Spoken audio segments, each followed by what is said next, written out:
What's up, guys? Welcome to Daily Dose of Reddit. This is your host, Zach, and today's subreddit is r/TalesFromRetail. Alright, this story is called I Don't Know How to Email. Can't you just do it for me? Our store allows customers to email their print jobs to a server, which will then send back a code straight to their inbox and allow them to input it into the machine for quick and easy printing. All of this is fairly obvious. We have signs posted everywhere, not to mention we tell everyone how to do it when they ask us. This is a self-service option. Any order placed with me, a full-service employee, is done online or in person, and it's obvious you are expected to pay more for that service. We explain this to every customer. Not only that, but once you get to the machines, it's printed clear as day on how to follow the steps, what the email is, and how to input the code once you get it. The steps are simple. Press your option, print, put your card in, select how you are printing by USB or email, put in your USB or your code, then print. However, if you've ever worked in retail, you know just as much as I how people don't read. Regardless, for the sake of customer service, I swallow all these thoughts down and try my best to help. A woman comes in and tells me she needs to print from her email. I tell her how, and she is almost immediately angry. I don't know how to use email. Can you show me how?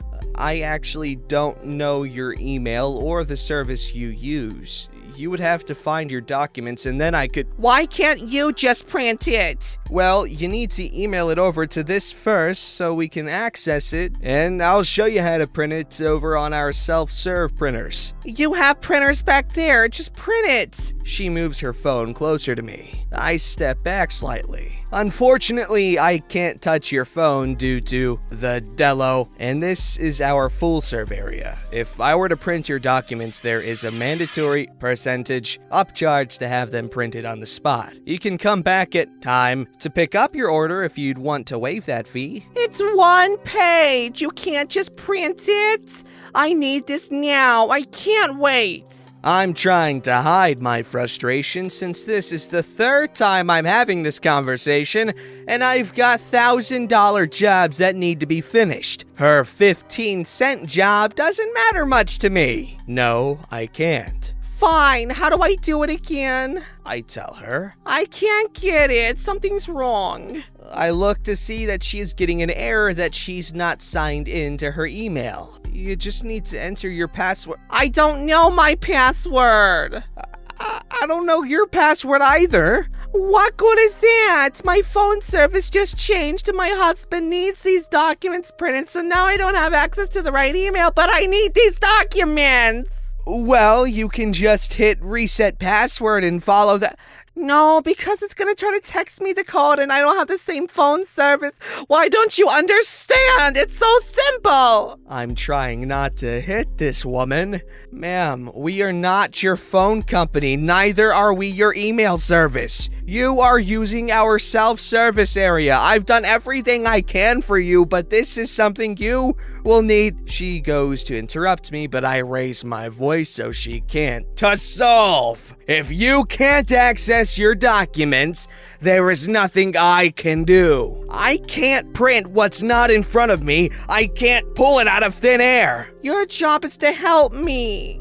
And your job is to have your documents ready to print. Now, I have other customers I need to help. When you get your document ready, I'll be glad to help you. At this point, I just ignored her while she sat there and shouted every so often, It's still not working. There was nothing I could do. Every avenue I tried to go down to help her, she blocked off. Besides, I had a line of 6 or 7 behind her. I'm only one person and I can't sit there for half an hour and play IT. That's simply not my job.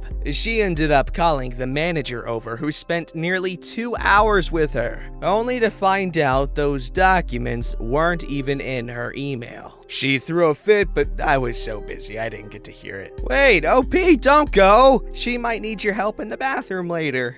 This story's called, You Couldn't Have Checked the Shelves First? Sorry for the format, I'm on mobile. So I work in a retail discount store that I'm pretty sure is specific to the East Coast. We sell the basic stuff, food, snacks, home decor, makeup, toys, electronics, outdoor stuff, you get the gist. So today I'm over in the home section setting up a new summer display. It should have been set up like a month ago, but because of delayed shipping due to COVID-19, we barely have half the stuff that's supposed to be on display. So if you work in retail, you know how annoying it is to have to set up a new display. I'm in the middle of taking down the shelves from the old display and repositioning them to fit the new one. So there I am, sweating balls in an 80-degree store with barely any working air conditioning, trying to remove the shelf from the display. I finally get it off and stop to take a breather. Here comes Karen.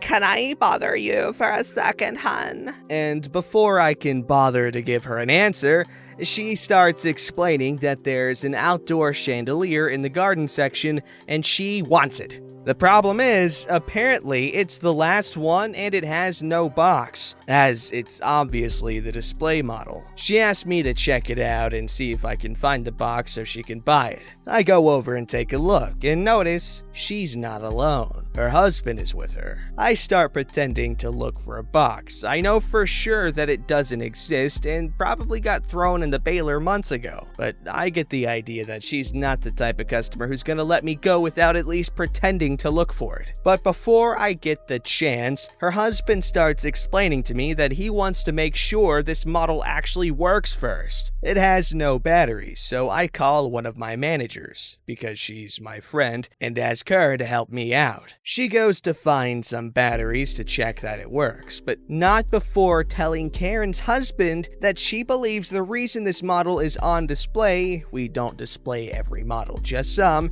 is that a customer originally bought it and returned it because one of the lights didn't work. As she's off finding batteries, Karen's husband starts explaining to me that those guys who returned this lied to y'all. There's clear signs of damage and I can tell they used it for a while before returning it, so that's why one of the lights doesn't work. I let him keep explaining, but I know this isn't true because the signs of wear and tear he was describing were basically invisible, and the rust he pointed out was clearly just a chip in the paint that probably happened during assembly since it was right next to one of the screws. At this point, the whole ordeal has already taken up about 20 minutes of my time. My manager returns with the batteries, and lo and behold, the light doesn't work. Just like every one of us could have predicted. Karen's husband goes to open his mouth and say something, presumably to ask her a discount for the broken light, and then, "Oh look, I found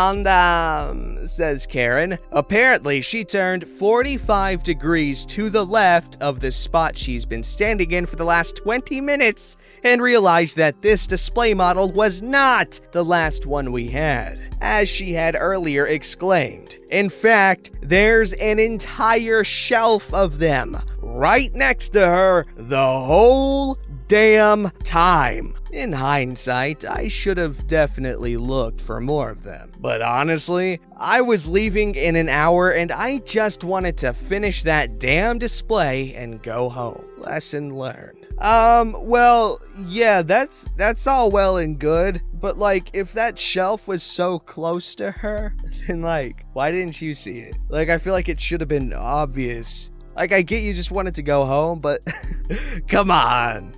This story's called, Guy Calls the Wrong Store, Gets Impatient When He Has to Wait. And so this was a few weeks ago when the lockdown was still going on where I am and we were only doing curbside pickup. Our store has a paint area, and even despite the lockdown, we'd have sometimes over 8 different customers at a time, either coming to the door wanting us to mix them paint or calling in with what they want. I was at the front door where our cash register was set up, ready to take customers' orders for anyone who needed something in the store. This guy comes in and says he called ahead to have some paint mixed and came from another town over 40 minutes away to get it. He gives his name and I look over all customer orders that were set next to the door to find his order, and there is nothing. I told him I don't see any paint with his name on it, and he got pretty aggravated saying that he phoned over an hour ago to get it mixed. I asked him if he got a name of whoever it was he spoke to on the phone,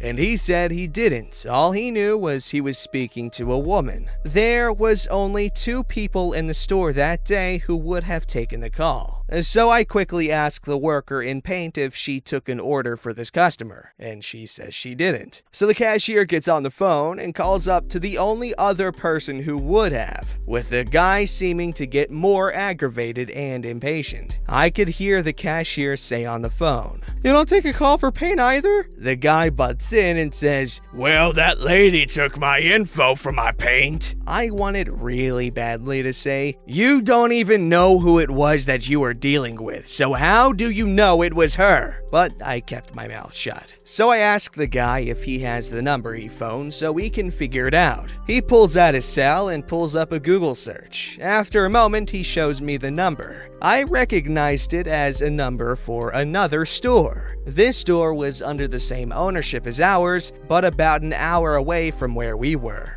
I told him that the number for our other store is in another town. He says, "Well, why would that number come up on Google?" I told him Google uses your location and will give the number of the store much closer to him that matches his search. And technically, this store was closer to where he lived than where ours was located. I don't know why he didn't just go there. I said it's best to never look up a phone number using Google, and that it is much better using our company website to get the correct phone number. So I phoned down to the other store to just make sure that is where his paint was, and sure enough, that is where he phoned. He asks how long it will take to get what he wants made. We told him there are at least 5 to 8 customers ahead of him getting paint made, so it would be anywhere from 15 to 30 minutes. He gives a long, annoyed sigh and says he'll wait outside. So while the person in paint was continuing with orders, I kid you not, this guy was coming in every 2 minutes, disregarding the safe distance from the other customers,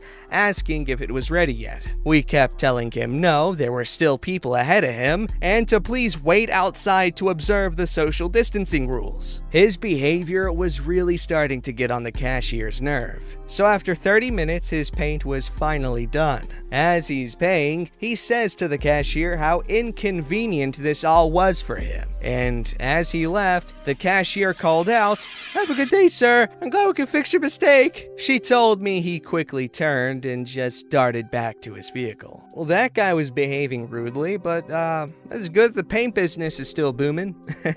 This story's called Coupon Chaos. Kinda long, but kinda worth a read. So a few years back, I worked at a candle store. We would sometimes have a coupon out that involved getting one item valued up to $15 for free with an order or something like that. So I'm working the register one day while my manager was in the back room, and this family comes in. Mom, dad, and a son that looked no older than 3 years old. So they're browsing around the store for a little while and come up to pay, and they have that coupon. A majority of coupons have on the back printed one per customer a transaction, and this one did. So they each put their stuff on the counter, and I started to scan. And there's Wife? me. Store manager. Did you find everything all right? Yeah, we're gonna use this coupon on this order. Oh, I'm sorry, but unfortunately I can't do that because the coupon can't be used multiple times during one transaction. But it says right here, once per customer. We're more than one customer. I understand that, but it really won't let me scan a coupon more than once during the same transaction. It'll pop up as an error if I try to scan it twice. Well, can you just try? I guess they thought that I was lying and that it would magically work if I tried again. My manager had walked back out and I had her come over and talk to them. She told them the same thing I did, but the wife was still arguing. I heard my manager say, Technically, we're not even supposed to let customers share coupons. You have to have your own separate ones. But I'll do your transaction now, and if your husband steps back in line, we can do a separate one for him so he can use it as well. So my manager finished up her transaction and let me do the rest. The family left and I thought that was the end of it. There were 3 or 4 customers in line and I was busy ringing them out, so I didn't pay attention to see if the family had left the store. Next thing I know, the same husband and wife sent their son up to use the coupon. Yes, a 3-year-old boy. She handed him the money, the coupon, and 2 candies and said, "Go take that up there for Mama." I was like, seriously? My manager was right next to me and was like, "I've got this. Just switch over to the other machine." She was not having it with them and told them she wasn't going to let him use the coupon, even though the wife argued that her 3-year-old son was in fact a paying customer. They left the store huffing and puffing but didn't come back, so I figured it was over with. A few hours later, I was getting ready to clock out when my manager said, "You'll never guess who I just got a call from. Remember that family earlier? That was the husband on the phone. He said they've already got an attorney and will sue me and the company." I told him to go right ahead. I ended up working there for another couple of months, and my manager never heard back from the family or their attorney. But man, those Karens will go bonkers if you don't let them use coupons how they want to. I admire how your manager handled that. That family was really trying to get some usage out of that coupon. It reminds me of when you're a little kid, but you're just past that age where you get free stuff, like kids eat for free or something like that. And so anytime you'd go there, your parents would be like, "Oh yeah, he's 8," and you'd be like, "What the heck? I'm 11, man." And they're just like, "Shut up." It's like, why are you doing that? So embarrassing. Don't forget to like, subscribe, and hit that bell to never miss an episode.